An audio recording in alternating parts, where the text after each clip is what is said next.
जन्म जन्म का साथ है तुम्हारा हमारा। 80-90 का दशक हिंदी सिनेमा के लिए गोल्डन पीरियड था। उस दौर में कई बेहतरीन एक्टर्स ने अपनी प्रतिभा से इंडस्ट्री का नाम रोशन किया।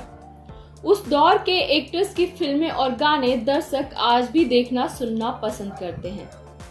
आज के इस वीडियो में ऐसे ही एक एक्ट्रेस के बारे में हम बात करेंगे जिन्हें उस दौर में सुपरस्टार कहा जाता था। जी हाँ, आज के इस वीडियो में हम बात करेंगे उस दौर की मशहूर अभिनेत्री स्मिता पाटिल की। स्मिता ने अपने करियर में कई सुपरहिट फिल्में दी। 80 के दशक में स्मिता पाटिल की लगभग हर फिल्म हिट होती थी। दुश्मन न करे दोस्त ने वो काम किया है।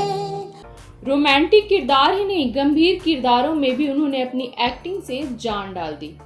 अमिताभ बच्चन के साथ उन पर फिल्माया गया गाना आज रपट जइयो तो हमें न उठइयो आज भी खूब पसंद किया जाता है।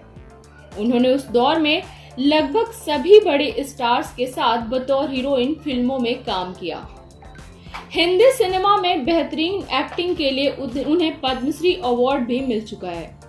आज रपट जाए तो हमें न उठाइयो आज फिसल जहां एक तरफ फिल्मों में अपनी उम्दा एक्टिंग के लिए इस एक्ट्रेस को खूब सराहा गया, तो वहीं इस एक्ट्रेस पर घर तोड़ने के आरोप भी लगे।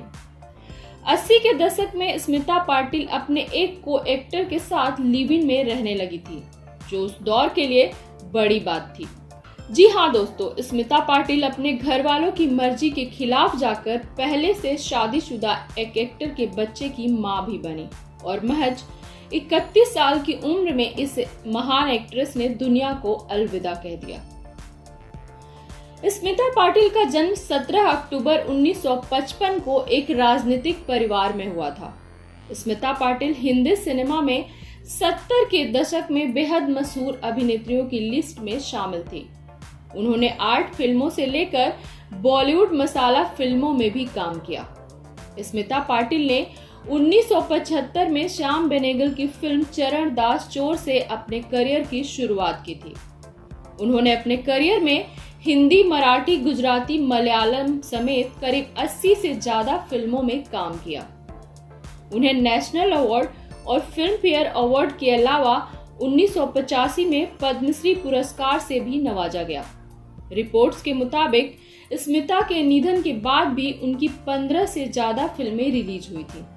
दोस्तों, उस दौर में स्मिता पाटिल अपने पर्सनल लाइफ को लेकर भी काफी सुर्खियों में रही।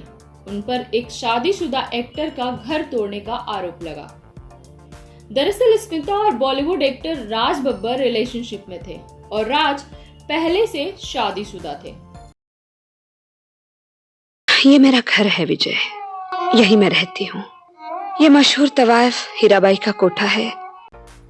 दोनों 1982 में भीगी पलके की शूटिंग के दौरान मिले और यह मुलाकात प्यार में बदल गई। स्मिता को इस रिश्ते के कारण काफी आलोचनाओं का सामना करना पड़ा। राज और स्मिता भीगी पलके की शूटिंग के दौरान उड़ीसा में मिले थे। दोनों में पहली मुलाकात में ही लड़ाई हो गई थी। राज को स्मिता मिजाज वाली लगती थी, वहीं दूसरी मुलाकात में स्मिता राज की पर्सनालिटी और व्यवहार से काफी इम्प्रेस हो गई थी। कहा जाता है कि स्मिता के इस फैसले से उनके माता पिता खुश नहीं थे। लेखिका मैथिली राव ने अभिनेत्री की बायोग्राफी में लिखा है कि स्मिता की मां राज और स्मिता के रिश्ते के खिलाफ थी। उनका कहना था कि महिलाओं के लिए लड़ने वाले स्मिता किसी और का घर कैसे तोड़ सकती है। दोनों के अफेयर के बारे में जब राज की पत्नी नादिरा को पता चला तो उन्होंने इसे गॉसिप माना। हालांकि जब सच सामने आया तो नादिरा ने काफी हिम्मत दिखाई।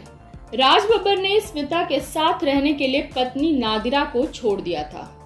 इस बारे में राज बब्बर ने एक इंटरव्यू में कहा था, स्मिता और उनका रिश्ता कुछ ऐसा था जो बस जुड़ गया।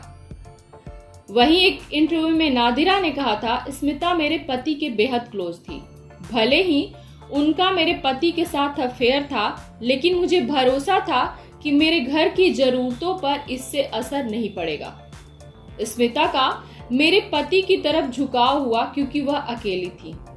मैं खुश थी कि घर के बाहर भी कोई इंसान है जो उन्हें समझ सकता है और प्यार करता है। अगर वह मेरे पति को खुश रखती है तो मैं खुश हूं। मुझे लगता है कि मेरे पति के साथ इन्वॉल्व होने से वह खुद को रोक ही नहीं पाई।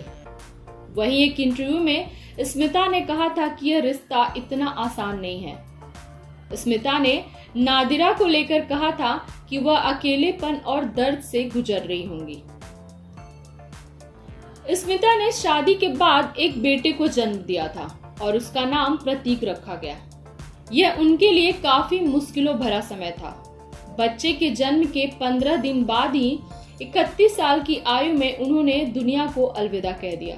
दरअसल बच्चे के जन्म के समय ही उन्हें इन्फेक्शन हो गया था, जो इतना बढ़ गया कि उनकी मौत का कारण बना। स्मिता पाटिल की जीवनी लिखने वाली फेमस राइटर मैथिली राव ने एक इंटरव्यू में बताया था कि स्मिता को इन्फेक्शन हो गया था जो ब्रेन तक पहुंच गया था, जिसकी वजह से उनका निधन हुआ। स्मिता के अचानक निधन के बाद राज टूट गए थे, लेकिन कुछ समय बाद ही वह अपनी पत्नी नादिरा के पास वापस चले गए।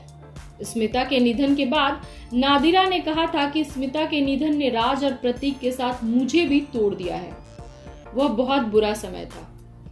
राज बब्बर के 2 बेटे हैं, पहली पत्नी नादिरा से आर्य बब्बर और स्मिता से प्रतीक बब्बर। स्मिता पाटिल की मौत के बाद उनके मेकअप आर्टिस्ट दीपक सावंत ने एक चौंकाने वाला खुलासा किया था। दीपक ने बताया था कि मरने से पहले स्मिता पाटिल कहा करती थी कि दीपक, जब मैं मर जाऊंगी तो मुझे सुहागन की तरह सजाना। मृत्यु के बाद अंतिम इच्छा के मुताबिक स्मिता को सुहागन की तरह सजाया गया। दोस्तों, कमेंट बॉक्स में हमें जरूर बताएं ये वीडियो आपको कैसा लगा। सिनेमा से जुड़ी जानकारियों के लिए हमारे चैनल को लाइक और सब्सक्राइब करें। फिर मिलेंगे हम अगले वीडियो में, तब तक के लिए नमस्कार।